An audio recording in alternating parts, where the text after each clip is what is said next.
Too long didn't watch. If you're looking for a pair of wireless ANC headphones, these are the best on the market for sound quality, battery life, and reliability. They have many of the same features that once made the Sony line great, like adaptive ANC and wind canceling, auto on-off, and support for the aptic adaptive codecs, while having some improvements to things like touch controls, auto on, and EQ. Overall, if these are your first headphone experience into ANC headphones, then these are some of the best that you can buy on the market. They also have a great case and accurate EQ and pretty good comfort. If you're upgrading from a previous model like the Sony XM3 or Bose QC45s, you can expect an improvement in sound quality, battery life, and reliability, and the nicer quality of life improvements that come with these new batch of headphones, including auto play and pause, multi-point pairing for multiple pairing to multiple devices, and auto on, as well as the aptX adaptive and high resolution audio. No matter if these are your first time buying ANC headphones or you're upgrading from a previous model, these Sennheiser M4 are a fantastic offering, and you really can't go wrong if you're a first time or an upgrade buyer. Now that that's out of the way, quick plug, I am starting a gaming channel. My first video, hopefully, on Multiverses review should be out by the time you're watching this. You can go and check that out. A couple other series, Just Gems, which is a series highlighting both AAA and indie gems that I found that I think more people need to be talking about. Game Lab, which is my comparison series between a variety of games in a similar genre. So think like, Valheim versus Enshrouded or Hades 1 versus Hades 2, kind of, comparing them and seeing how they differ. Obviously, my Master Review Gaming Edition, reviews of certain games, that's what the Multiverses one is. And then quick tips, which are pretty self-explanatory. They will be quick, hopefully under 5-minute quick tips about various games and stuff. So if you're interested in that content, it's Matt Gibbs Gaming. And subscribe there if you like the content, and also subscribe here if you like my content here for tech reviews. All right, let's actually start talking about these headphones. So the first thing I really want to focus on is the exterior, because I think it's really important to kind of know what you're dealing with in terms of, what materials that it's being made of and what the quality of the materials is and all that stuff. So the first thing I want to look at is the headband. Headband is pretty good in terms of quality, but it doesn't have a lot of support material. It's kind of similar to something like a Beat Solo 3 or Beat Studio, where the plush on that's very limited compared to something like the Sonys would have. But overall, it hasn't been too much of a problem. It's just kind of something to know in terms of the quality there. The general feeling of the silicone is very nice, so it's not a problem there. The ear cups are made of this nice memory foam material, although they aren't as soft to touch as something like the Sony, but they do, I feel like, would probably hold up better, which I think is quite important. The side here is this very nice cloth material that's kind of a woven fabric, which is the same fabric you'll see on the case, which is also really nice, and it has that Sennheiser gritty logo kind of embossed into it, which is also good. As you can see, the left and right ear cups are labeled as such, and so you'll never have a problem determining that. The outside of it also looked pretty sturdy. They have this nice swivel mechanic that's pretty standard, but I do like kind of how they're pretty flat and not as curved as the Sonys are, just as a comparison. They swivel nice and all that. They also have touch controls on the sides, and the touch controls, which we'll talk about in a second, also work pretty well, and they feel pretty responsive and good on that.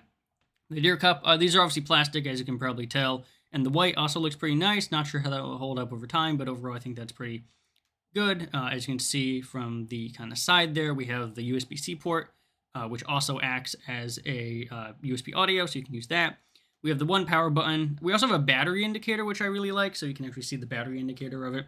And then you can see also kind of the size as I move them around here, kind of the size of them. And overall, I'd say they're not super compact, but they are relatively compact compared to other larger headphones, and they're definitely very good for travel. But overall, I think they look really nice, and the build quality is very good. There's nothing too rickety or too concerning about the build quality on these. And next thing I really want to talk about is some of the more comfort aspects of it. So obviously we talked about the fact that there's memory foam on there and all that. The one thing I will say is if there is a sort of lacking point on the comfort, because the headband doesn't have a ton of padding and the ear cups or whatever are a little bit denser memory foam than the softer one, you do get a little bit of fatigue when you're wearing these. And that's specifically because I'm trying to show here the ear cups on a lot of Sennheiser products are angled.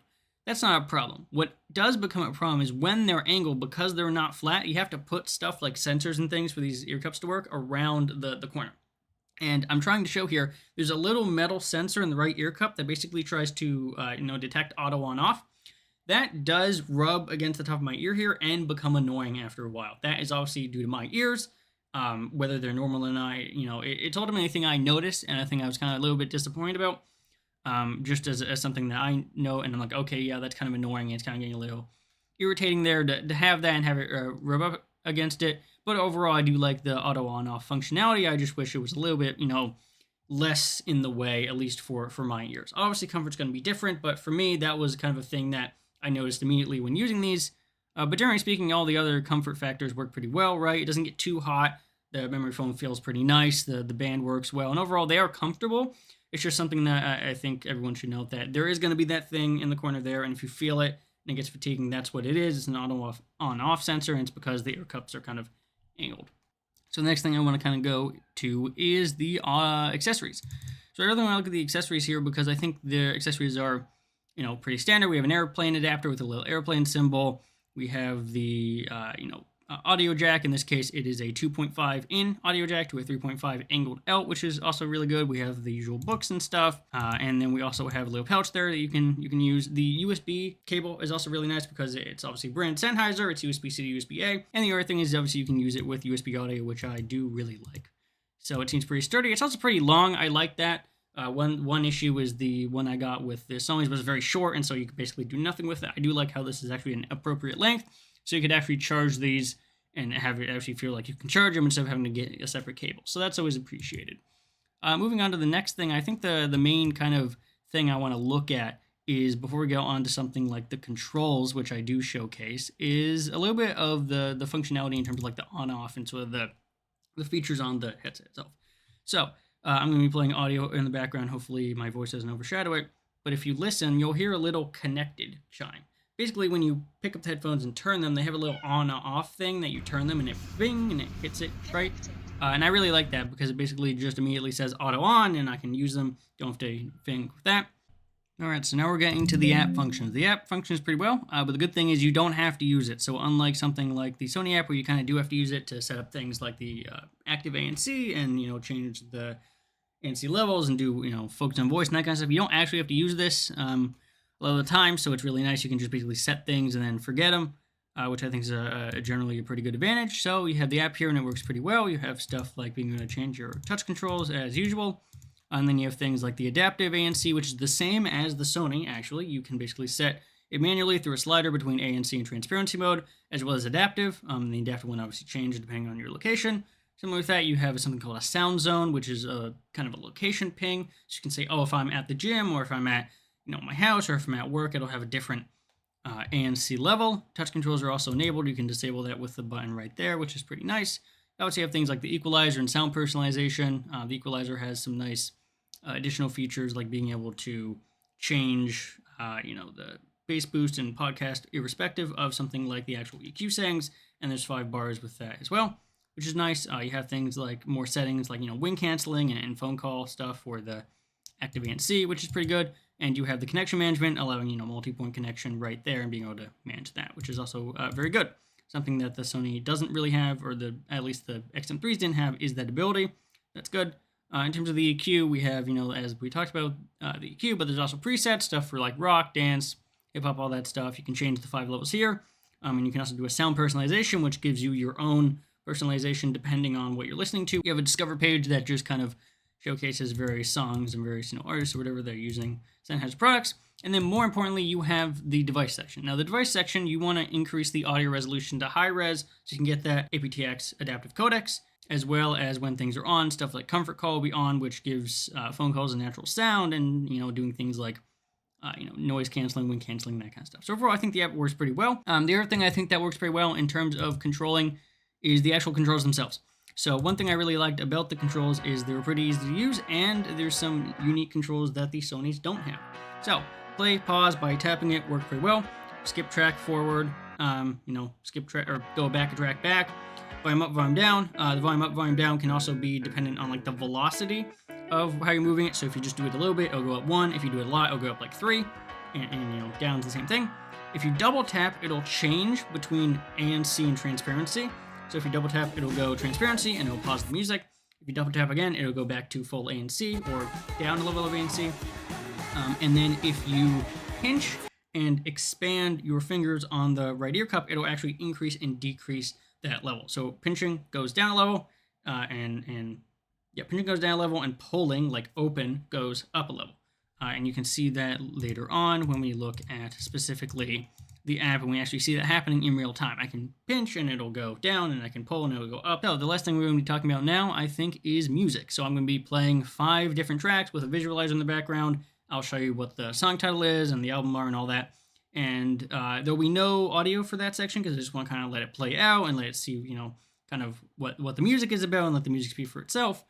Those are just some example tracks. Obviously, you can choose whatever you're kind of looking at, but ultimately I want to kind of get that feeling of that music and showcase really what these headphones are really good at. So yeah, you'll see 5 tracks here. They'll go through it, and then we'll have a conclusion at the end.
Right, so really quick, we're going to be looking at kind of my experience with headphones, and I have all of them here, and we'll also kind of get to a pricing factor. So the first headphones I have, these are, the Sennheiser Mountain 4s right now are kind of like my 8th pair of headphones, as you can see by this chart I made here, of all the headphones in the exact colors and stuff, and kind of the prices that I got them for as well. So I started off with gaming headsets like the Senti and the Astros, about $50. I got the Beats for free from my MacBook that I bought in 2018, so there was that. I then moved on to the 569s, which were really nice closed-back headphones with nice suede material and all that stuff. I don't think I did a review on those, but I did do a review on the Beats. I did a review on the Astros. I didn't do a review on the Steel Series because I basically got them for free from my mother's work. They were basically handing out a bunch of stuff, and they're like, here you go, and they're like, okay. But these really aren't worth it, and they kind of suck, so I definitely didn't end up using these. I did use the Sennheisers for a while until they started to break and flicker. The Astros were nice, but they were pretty uncomfortable and really hot on my ears. The Beats worked pretty well for a very long time and didn't break, which was kind of shocking, and they were nice, portable. Battery life was really good on those. The Sennheisers here were really my daily driver for a while because of the sound quality and just because of the comfort. They were very comfortable headphones. Being wired, the SteelSeries, being very comfortable and having a good microphone, didn't really impress me anything else in terms of like sound quality or build quality or anything like that. So I kind of just dropped them off and given them to my sister. The 560Ss are kind of my daily drivers right now and kind of what I'm focusing on and what I'm using every day, which I think is important to know that these are my Momentum 4s are not like my main headphone. My main headphones right now are the Sennheiser 560Ss. This was replacing mostly my Sony headphones, which were travel headphones or, work headphones or whatever. They weren't really for everyday use. Even though I could use them every day, my main headphones I'd use on my desktop were and still are the 560Ss. So I think that's kind of important to know, kind of like what I'm using these for, right? These can definitely be used as a main driver headphone because of what we'll talk about in a second. But, just in case, they can be used for both travel and also a daily driver if they want to be. Mine just aren't in this case, right? So I'm daily driving the 560Ss. These are open back leadphones, meaning they let sound leak out to create a bigger sound stage and bigger, instruments and that kind of stuff. And then my travel headphones before they're being replaced by the Momentum 4s are the Sony XM3s. These are great, and they're still great. And the fact that they're still so great now, 6 years later, is really a testament to how good they were at the start. I got these for about $250, $255, $260 used, or refurbished in excellent condition. They work great, and they only recently started to kind of tear and flake in the ear cups, as well as the battery life kind of degrading, and so that's why I upgraded. But ultimately, these are still fantastic. And if you can get the M4s, which have stuff like the multi-point pairing at a reasonable price, they're usually going for about $280 right now, the M4s, and that's definitely a good alternative. But they are obviously the most expensive. I did get these new, so the M3s new are worth $350. I got them used, and Sony's tend to be used at a pretty go for used prices pretty quickly after launch, so that's one thing to keep in mind. But I did end up getting these new. These retail, the M4s retailed for about $350, $380 technically, but I don't think anyone actually bought them for $380. It was usually $350. They're right now down to about $290, $300. I paid about $294 to get the white ones plus tax or whatever, but ultimately that's how much these were, and then so technically they are more expensive, but they were new versus used. So the other thing I wanted to kind of talk about real quick is some tips, words of wisdom that I kind of picked up after a while that a bunch of people kind of maybe didn't talk about in their reviews or just didn't mention or didn't know about. So I thought that would be pertinent to go over real quick here.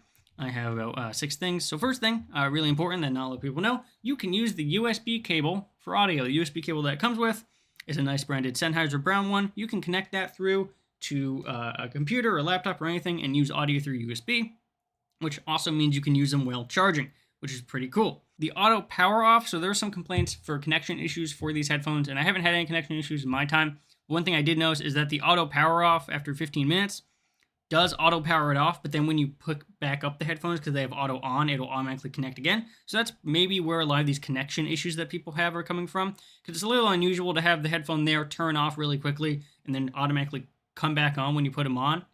But that's just kind of the feature. You can obviously turn that off in the settings, but auto power off is probably where all those connection issues that people come from. But you don't really have to worry about it, right? The second you put it back on, it'll reconnect and all that. So it's not super much of a problem, but if you do see connection issues as being a common complaint, that could be where it's coming from.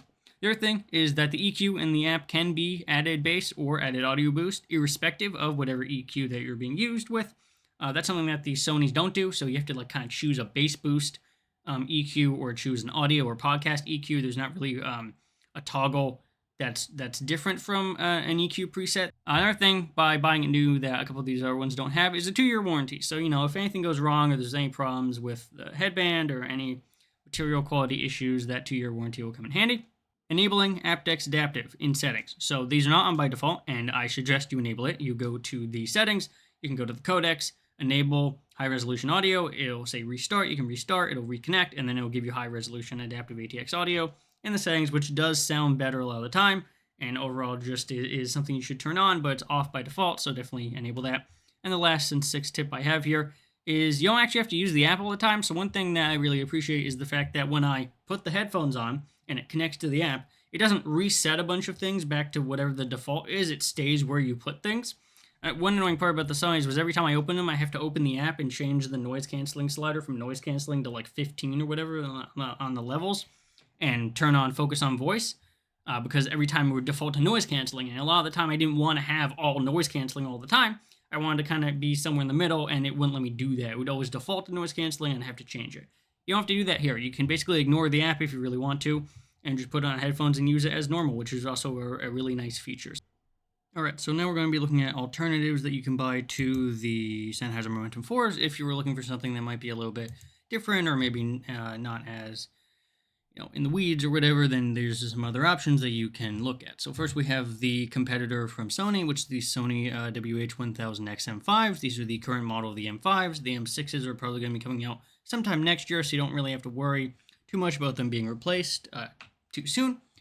And these have a lot of the same features that make the Sennheiser's great, like that adaptive ANC and the touch controls and the multi-point pairing and all that stuff, so you don't really have to worry about any feature incompatibility with the Sonys. And obviously the Sonys have a little bit more detail in the app, some things like being able to focus on voice and sound control and stuff, which is really important.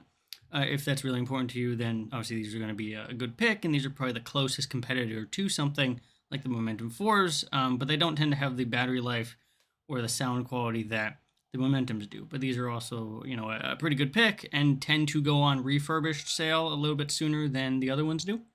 The other option from Bose is the Bose Quiet Comfort Ultras, as well as the Bose Noise Cancelling 700. Now, these are a little bit different. It doesn't appear that the Noise Cancelling 700 are being sold, at least on Best Buy or major retailers anymore, because they've been replaced by the Quiet Comfort Ultras. But if they do sell the 700s and the 700s are cheaper, you can get those, because these are basically the same thing. They're just a little bit different, right? These are kind of a continuation of the QC45s, which was the previous generation. These are kind of like a more updated version of that, with obviously the things you'd expect, like that multi-point pairing and that auto on-off and that device connectivity, better Bluetooth and stuff that you kind of expect from the newer generation. And this is kind of like Bose competitor. A lot of people say that these are very comfortable, so if you're looking for something that has a lot of comfort, and that's kind of like your main priority there is comfort, these definitely have the comfort and sound quality to definitely be very good, although they don't have the sound quality or battery life that the Sennheisers do. But these are ultimately the three options I'd recommend. The XM5s, if you want something that's pretty close, that goes on sale pretty frequently and has a lot of app functionality. The Bose, if you're looking for something that's very comfortable and that will probably last a long time, and has the kind of stability that Bose tends to give. Or the 700 series, which, if you can find it, can tend to be pretty cheaper, and it's pretty similar to something like the Quiet Comfort Ultras. So if you're looking for alternatives, I would suggest those three. There's not really any other players in the space at the moment that can kind of compete with any of these brands at the moment. All right, so conclusion. Buy these headphones. Same conclusion as the Too Long Didn't Watch. That's why we're on this page. Buy these headphones. They're great. They have great controls. They have great sound. They have good app functions. They have enough app functions that I was actually surprised that they competitively, are competing with the Sonys. So I was like really impressed. Like, damn, okay, we have ANC, we have that wind canceling, we have that, EQ quality, we have all that stuff. You don't have some things, like you don't have your smaller details like focus on voice, or something like a, soundstage mode where you can like choose where it's coming from a soundstage. You don't have like spatial audio, but ultimately I've tried those things, and while some of them are useful, like spatial audio, they're mostly gimmicks, and not a lot of things can take full advantage of it. And some things that do take full advantage of it don't sound better. Like, it's kind of one of those trade-offs that's like, it's a cool feature, but it's not really something I need. So ultimately, I think, again, you are getting something that has better sound quality than the other competition, way better battery life at double, and the reliability that Sennheiser provides. If you're a first-time buyer, you're getting things that the others have, like comfort and ANC and build quality. And if you're an upgrade, you're getting something like autoplay pause, which is really useful, and the ability to pair to multiple devices. Auto on's really nice. That codec is really good. The high-resolution audio. These are just great headphones, and I think a lot more people need to look at these headphones and stop buying Bose things that just aren't at that quality level for the price. These are all the same price. The Sonys, the Bose, and the Sennheisers all are $350, and the Sonys and Bose are actually $400. Now, people aren't buying them for $400 now, but they are $400, and people did at one point buy them for $400. So it's really nice to see that Sennheiser is actually competing with these and can hold their own. So I would definitely recommend them, and if you like this and you want to see more headphone stuff, make sure to subscribe, do all that. Again, real quick plug, gaming channel right here. I should have a video up. Hopefully there'll be a link directly in the description to a video talking about multiverses, as well as, going to be doing these 4 series. So if you like that, subscribe to there, subscribe here. Hope you like this, and I'll see everyone in the next video.